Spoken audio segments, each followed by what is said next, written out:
when we read the last and final revelation of the glorious Quran, when I say this life is a test for the hereafter, what are the guidelines of this test? If you read Surah Al-Asr, chapter number 103, it is called as Rahe-Nijat, the path to salvation, the path to Jannah. It says in Surah Al-Asr, chapter number 103, verse number 1 to 3, Wal Asr. By the token of time, Allah is taking the oath of time. Innal insana lafi khusr. Verily man is in a state of loss. Illa alladhina amanu. Except those who have faith. Amilu salihati. Those who have righteous deed. Watawasaw bil haqq. Those who invite people to truth, do dawah. Watawasaw bil sabr. Those who invite people to patience and perseverance. So according to Surah Al-Asr, man is in khasara. Every human being will go to hell. Except those who have these four criteria. Number one, iman.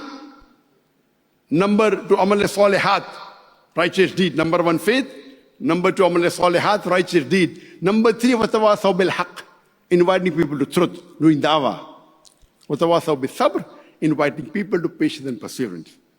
If any one of these four criteria is missing, you shall not enter Jannah. You may be a very good Muslim. You may be praying 5 times a day. You may be fasting in the month of Ramadan. You may have gone for Hajj. You may have the mark on your forehead. But if you don't do dawah, according to Surah Al-Asr, you shall not enter Jannah. If Allah wants to forgive you and put you in Jannah, that's Allah's prerogative. But under normal circumstances, all four are equally important. Not only dawah, iman, righteous deed, watawasaw bil haqq, inviting people to truth, and inviting people to patience and perseverance. All four are equally important. According to Imam Shafi, may Allah have mercy on him, he said that if Surah Al-Asr alone was revealed for humanity, it would have been sufficient for guidance. Imagine, the great Imam, if Surah Al-Asr was revealed alone, not the full Quran, only Surah Al-Asr, 3 verses. It is the second shortest surah in the Quran. If this was revealed alone, it would have been sufficient for hidayah, for guidance for humanity. There was a person, a Jewish beggar, at the time of Hafiz ibn Hajar Asqalani. And we know from the books of history that Hafiz ibn Hajar Asqalani, he was a judge and he was quite affluent and rich. So this poor Jewish man goes and asks him that, I heard that your prophet said that this dunya, this world, for the believers is a prison and for the unbelievers it is paradise. How can you justify, I'm a beggar, my clothes are torn, you are such a rich man, you are a Muslim, I am a non-Muslim. How can this world be a paradise for me and a prison for you? Hafiz ibn Hajar Asqalani, he replied, and the hadith that the Jewish beggar quoted is from Sahih Muslim, volume number 7, hadith number 7417. And Hafiz ibn Hajar Asqalani, may Allah have mercy on him, he said that the Muslim knows that in the next life, he's going to get Jannah.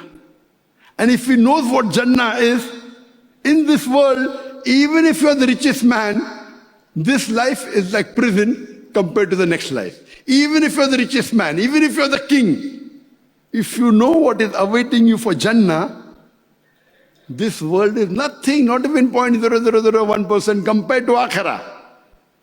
That's the reason those who truly know Islam, what they want to go to Jannah fast.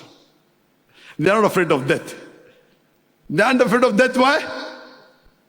If a human being is on the straight path of Sirat al-Mustaqim, of Surah Al-Asr, if he dies, he goes to Jannah. So who would not like to hasten to die?